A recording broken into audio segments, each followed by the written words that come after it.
সাদা পাথর সহ সিলেটের বিভিন্ন এলাকা থেকে অবৈধভাবে লুট করা পাথর উদ্ধারে যৌথ বাহিনী গেল বুধবার রাত থেকে বিভিন্ন স্থানে অভিযানে নামে। এরই অংশ হিসেবে শনিবার চতুর্থ দিনের মতো সদর উপজেলার ধোপাগুল ও মহালদিক এলাকায় অভিযান চলে।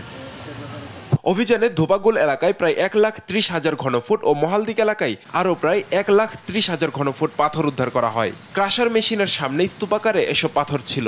এর বাইরে বিভিন্ন রাস্তা ও বাড়ির পাশে মাটি ও বালু দিয়েও এসব পাথর ঢেকে রাখা হয়েছিল। কেউ কেউ ত্রিপল দিয়েও এসব পাথর ঢেকে রেখেছিলেন। উপজেলা প্রশাসন জানায় আরও কিছু স্থানে পাথর লুকিয়ে রাখা হয়েছে বলে খবর রয়েছে। সেসব উদ্ধারেও অভিযান চলবে। 2.5 লক্ষ প্রায় হবে, যেটা হলো ধোপাগুলেরটা থেকে ওইটার সাথে কম্পেয়ার করে বুঝতে পারছি। আটক কাউকে করি নাই, তবে হলো যেসব বাড়িতে আমরা পাইছি তাদের আমরা মালিকের নাম সংগ্রহ করছি, তাদের বিরুদ্ধে আমরা মামলা দিব। এদিকে ভোলাগঞ্জ পাথর কেয়ারি থেকে পাথর লুট ও চুরির ঘটনায় অজ্ঞাতনামা 1,500 জনকে আসামি করে কোম্পানিগঞ্জ থানায় মামলা করা হয়েছে। খনিজ সম্পদ উন্নয়ন ব্যুরোর মহাপরিচালক মোহাম্মদ আনোয়ারুল হাবিব বাদী হয়ে মামলা করেন।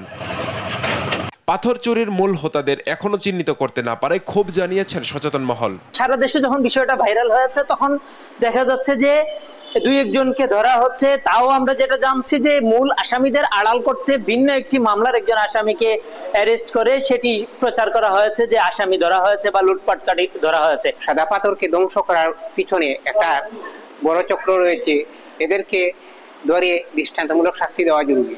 আমরা লক্ষ্য করছি যে প্রকৃত যারা এই ঘটনায় জড়িত তাদেরকে এখন পর্যন্ত আইনের আওতায় আনা হচ্ছে না বা তাদেরকে গ্রেফতার করা হচ্ছে না। গত 1 বছর ধরে পাথর লুটপাট হলেও স্থানীয় প্রশাসন ছিল নির্বিকার। আব্দুল আল মারুফ, নিউজ ডেস্ক, দেশ টিভি।